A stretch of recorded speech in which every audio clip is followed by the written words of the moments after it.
안녕하세요. 전 60대 주부입니다. 얼마 전 아이와 함께 앨범을 정리하다가 가족 사진을 보게 되면서 이런저런 얘기들이 생각나서 사연을 몇 장 적어봅니다.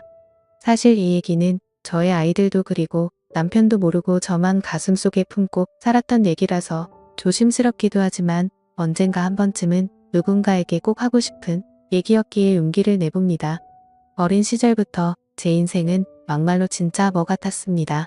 부모가 저를 버린 건지 아니면 돈을 벌러 떠난 건지 정확한 이유도 모른 채 교회 목사님 손에서 자랐습니다. 감사하게도 목사님은 저를 중학생이 될 때까지 돌봐주셨고 목사님의 자녀가 태어나면서 저는 고아원으로 보내졌습니다. 이렇게 성인이 되기 전까지 고아원에서 지냈고 20살이 될 무렵 저는 최소한의 퇴소 비용을 받아 고아원을 나오게 됐습니다. 제가 공부 욕심이 많았다 보니 대학은 꼭 가고 싶었는데 낮에는 돈을 벌어야 하니 선택지는 야간 대학뿐이었습니다. 결국 낮에는 공장에서 일하고 밤에는 대학을 다니면서 겨우 대학을 졸업했고 그 뒤엔 반도체 공장으로 옮겨서 3교대 근무를 했습니다.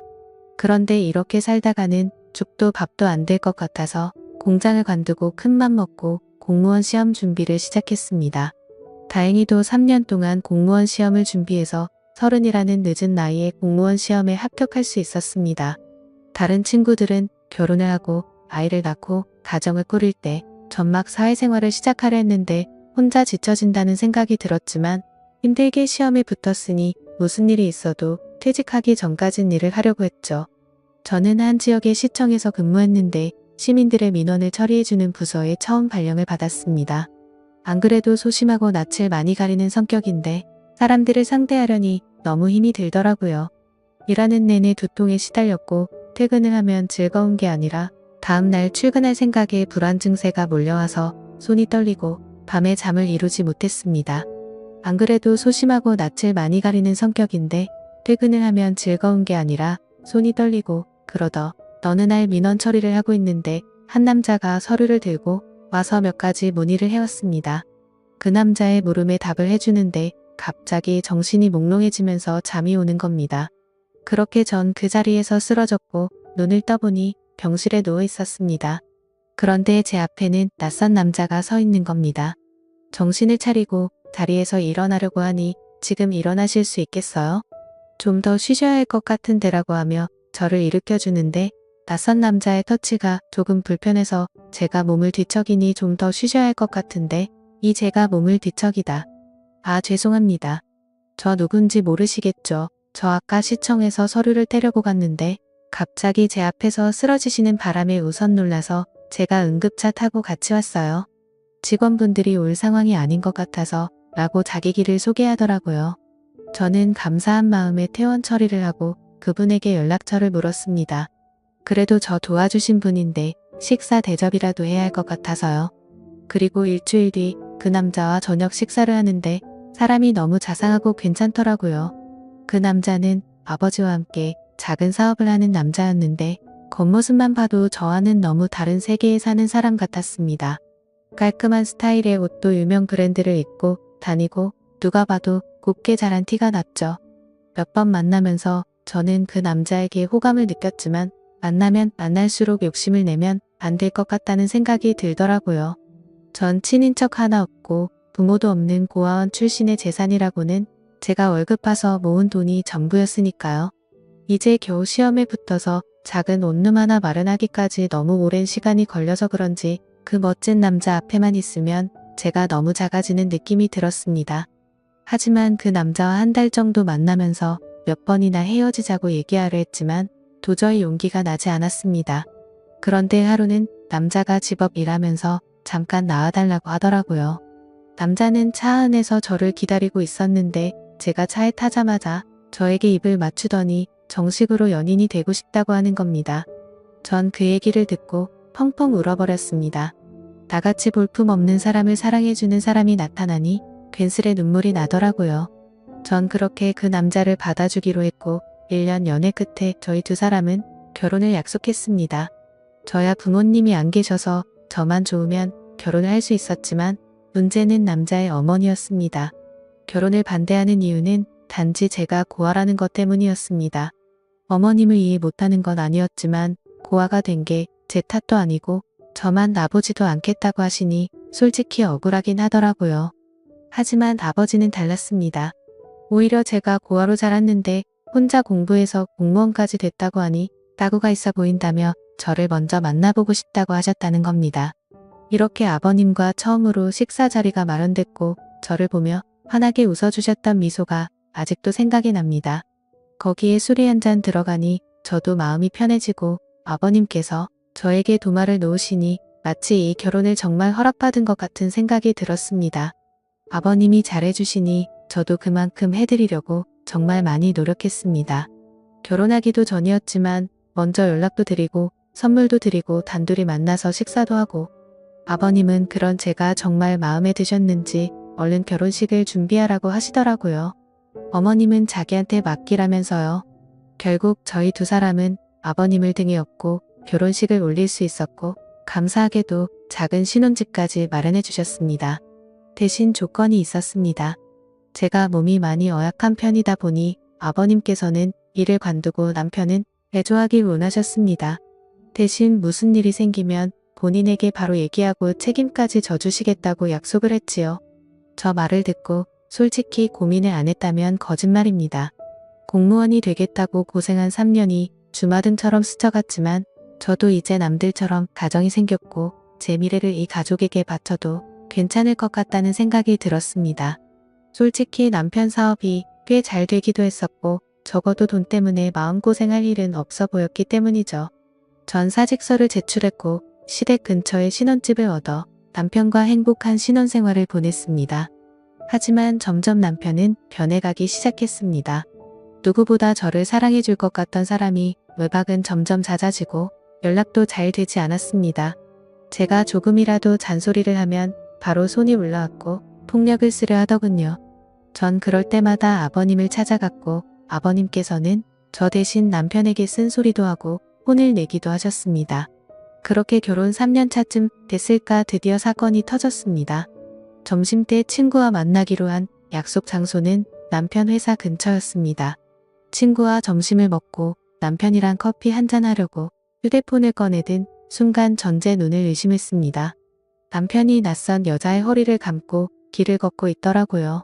멀리 있어서 흐릿했지만 분명 제가 아침에 챙겨준 셔츠에 신발 그리고 제 키까지 누가 봐도 남편이었습니다. 그 자리에서 남편에게 달려가 딱이라도 때리고 그 여자의 머리차라도 잡았어야 했지만 전 아무 말도 하지 못했습니다. 만약 이대로 이혼을 하게 되면 앞으로 어떻게 살아가야 할지 그저 막막하기만 했거든요. 그 일이 있고 난 뒤 남편의 바람은 더 과감해졌습니다.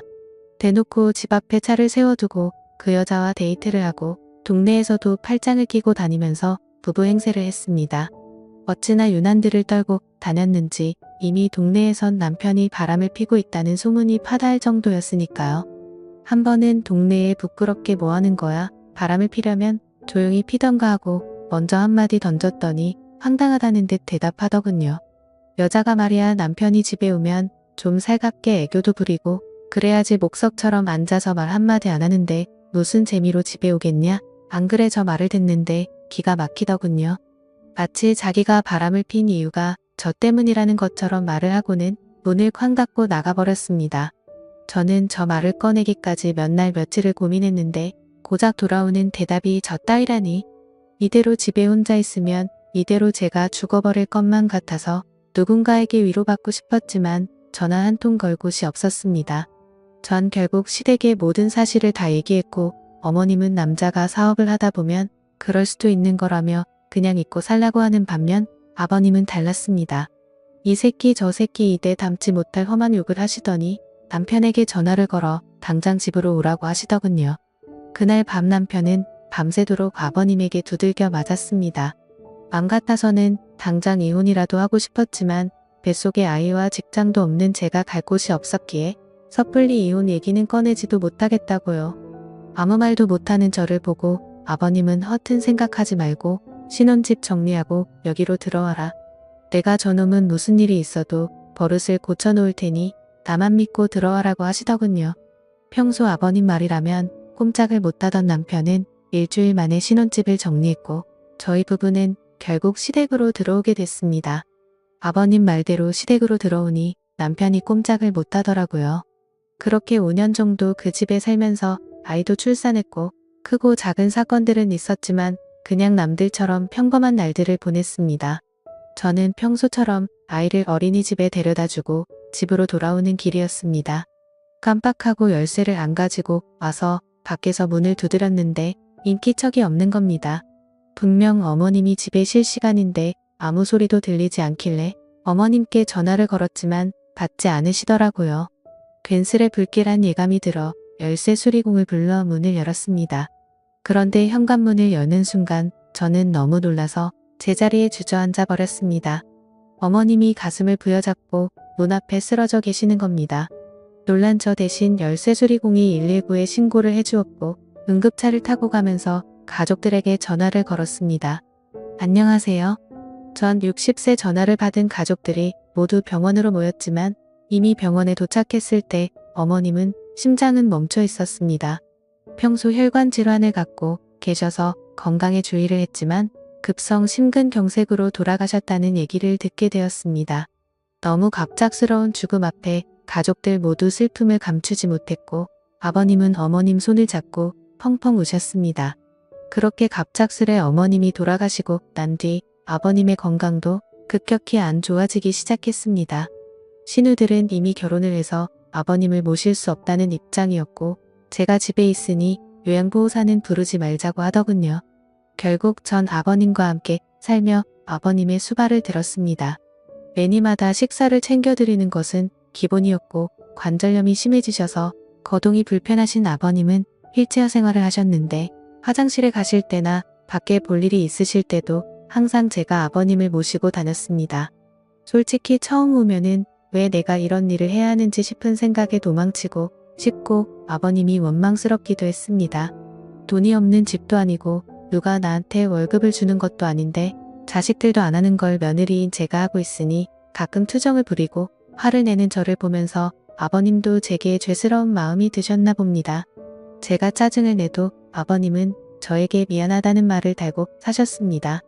하루는 제발 요양원으로 보내달라 사정하시는데 저 때문인 것 같아서 눈물이 다 나더라고요. 결국 아버님께 제가 할 수 있을 때까진 모시겠다고 약속을 드렸죠. 그렇게 아버님을 모시고 산지 15년이라는 세월이 흘렀습니다. 서로 살 부비며 살다 보니 아빠와 딸처럼 정말 막역한 사이가 되었고 신기하게도 아버님이 점점 건강을 되찾으시는 게 눈에 보였습니다. 낮에는 저랑 같이 밖에 나가서 같이 산책도 하고 바람도 좀 쐬면서 즐거운 시간을 보내는 반면 밤만 되면 저랑 남편을 빤히 저를 쳐다보시기만 하고 묻는 말에는 대답도 하지 않으시더라고요. 그리고 새벽부터 일어나서는 방 안에서 혼자 어머님의 이름을 부르면서 굴부짖기도 하셨습니다.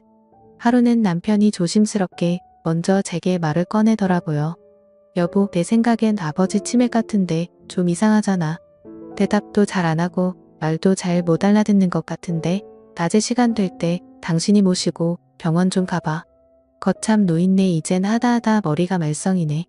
제가 치매 노인을 겪어본 적은 없지만 치매라기엔 아버님은 저와 대화도 잘하시고 장난도 잘 치셨는데 남편이 저렇게 얘기하는 걸 보니 맞는 것 같기도 하고 좀처럼 감을 잡을 수가 없더라고요. 날이 밝으면 아버님을 모시고 병원에 가야 하나 생각하고 침대에 누워 잠이 들렸는데 밖에서 인기척이 들리는 겁니다. 남편은 제 옆에 누워 코를 골며 자고 있고 인기척이라면 아버님뿐인데 뭐가 필요하신가 싶어 밖에 나왔더니 후다닥 방으로 들어가시더라고요. 그 다음날도 또 다음날도 아버님은 밤마다 제 방 앞에서 서성이시다가 제가 나오면 다시 방으로 들어가셨습니다. 왜 저러시는 건지 궁금하면서도 별별 생각이 다 들더군요.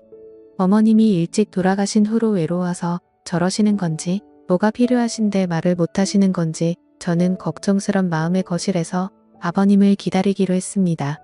졸린 눈을 비비면서 아버님을 기다리고 있는데 새벽 1시가 넘어서야 아버님이 방에서 나오시더라고요. 그런데 이상하게도 저를 보고는 놀라지도 않으시는 겁니다. 제가 작은 목소리로 아버님 뭐 필요한 거 있으세요? 저한테 말씀하세요. 라고 했더니 아버님이 제 옆에 앉으시더니 제 손을 꼭 잡으셨습니다. 그리고는 작은 소리로 뭐라고 하시는데 처음엔 무슨 말씀을 하시는 건지 이해가 잘 되지 않았습니다. 그런데 갑자기 아버님이 눈물을 뚝뚝 흘리시는 겁니다. 큰 소리로 울지는 못하시고 숨죽여서 우시는데 저까지도 눈물이 나더라고요. 저는 이유도 모른 채 아버님을 위로해드렸고 아버님은 힘들게 입을 여셨습니다. 희정아, 정말 고맙다. 내가 너한테 정말 고마워서 은혜를 어떻게 갚아야 할지도 모르겠다. 그리고 정말 고생 많았다. 내가 한 번은 꼭 말해야지. 생각을 했는데 정말 고생 많았다. 라고 말씀해 주시더라고요. 15년이 넘는 시간 동안 아버님을 모시고 살았지만 미안하다는 말뿐 고맙다거나 고생했다는 말은 한 번도 해주신 적이 없으셨거든요. 제가 아버님 앞에서 울자 아버님은 저를 꼭 안아주셨습니다.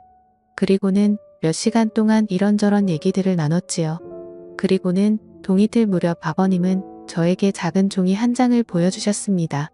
그 종이 속에는 유언장이라는 세 글자가 적혀 있었습니다. 그리고 그 유언장에 적힌 내용을 보고 저는 깜짝 놀랄 수밖에 없었습니다. 아버님이 가지고 계신 재산의 일부만 남겨두고 모두 저에게 위임하고 싶다는 내용이었습니다. 가슴에 손을 얹고 저는 돈을 바라고 아버님을 모신 것이 아니라 정말 제 아버지라는 생각으로 아버님을 모신 건데 그 유언장을 보고 마음이 너무 무거워졌습니다. 아버님, 제가 이런 걸 바라고 아버님과 함께 지낸 게 아니에요. 아버님은 그냥 제 아버지나 다름없으시고 제가 잘해드린 것도 없는데 라며 말끝을 흘렸지요. 그럼 알지, 내가 왜 그걸 모르겠니? 자식들도 다 마다한 걸 며느리인 내가 해줬으니 거절 말고 받아라. 내 평생 은혜를 갚으려면 이걸로도 많이 부족하다만 이렇게라도 해야 내 마음이 편해질 것 같다. 말씀하시고는 방으로 들어가셨습니다. 그 일이 있고 난 뒤 저 남편 아버님 모두 아무 일 없다는 듯 평범하게 지냈습니다. 저도 아버님도 그날 일에 대해서는 얘기를 꺼내지 않았지요. 그리고 3년 뒤쯤 아버님의 아침상을 차려서 방으로 가지고 들어갔는데 아버님께서 누워서 눈만 껌뻑껌뻑 하시는 겁니다. 아버님, 일어나서 식사 드세요. 마늘 장아찌 좋아하셔서 그거 만들었어요. 하고 말씀드리는 순간 헛기침을 크게 하시더니 그 자리에서 숨을 거두셨습니다. 저는 아버님을 끌어안고 펑펑 울었고 결국 아버님의 인종을 지킨 며느리가 됐습니다. 아버님 장례를 치르고 물건들을 정리하는데 신우들이 집으로 몰려왔습니다. 아버지 유언장을 발견했다는데 신우가 갖고 있는 유언장에는 재산의 10%를 자식 셋이 나눠 갖고 나머지는 아버님께서 평생 후원해 오신 보육원에 기부하겠다는 내용이었습니다. 그 유언장을 보고는 세 남매는 아버님을 원망하는 곡소리를 냈고 그 모습을 보면서 저는 그 모습을 멀뚱멀뚱 바라만 보고 있었습니다. 물론 아버님이 제게 주신 유언장 얘기는 굳이 하지 않았지요. 어차피 제 돈도 아니었고 아버님께서 좋은 일에 쓰시겠다고 결정하셨으니 그 뜻을 따르는 게 맞다고 생각했거든요. 그리고 한 달 정도 시간이 흐르고 우리 집으로 웬 남자가 한 명 찾아왔습니다. 그 남자는 자신을 변호사라고 소개하고 작은 명함과 함께 재산 위임장과 이혼 서류를 제게 건네주었습니다. 알고 보니 살아생전 아버님께서 변호사를 통해 유언장을 미리 전달해 두셨고 재산 위임 조건은 남편과 이혼하는 것이라고 하셨답니다. 이 사실은 돌아가신 아버님과 변호사 그리고 저만 알고 있으니 걱정하지 말라고 얘기하시는데 전 그 자리에 주저앉아 펑펑 울어버렸습니다. 아버님 바람대로 전 짐을 싸서 그 집을 나왔고 아버님이 남겨주신 재산으로 작은 아파트 한 채를 구입했습니다. 그리고 남편에게는 이혼 서류를 우편으로 보냈습니다. 다행인지 불행인지 남편은 별말 없이 동의했고 저희 부부는 그렇게 합의하에 이혼을 하게 됐지요. 벌써 아버님이 돌아가시고 남편과 이혼을 한 지 5년이 지났습니다. 전 지금도 아버님 일이 되면 저 혼자 작게 제사를 지내고 가끔 산소에 찾아뵙고 인사도 드립니다. 비록 제가 며느리로 아버님을 만났지만 친부모보다 저를 예쁘게 해주시고 사랑해주신 아버님에게 기회를 통해 정말 감사하고 사랑한다고 말씀드리고 싶습니다. 아버님 정말 감사합니다.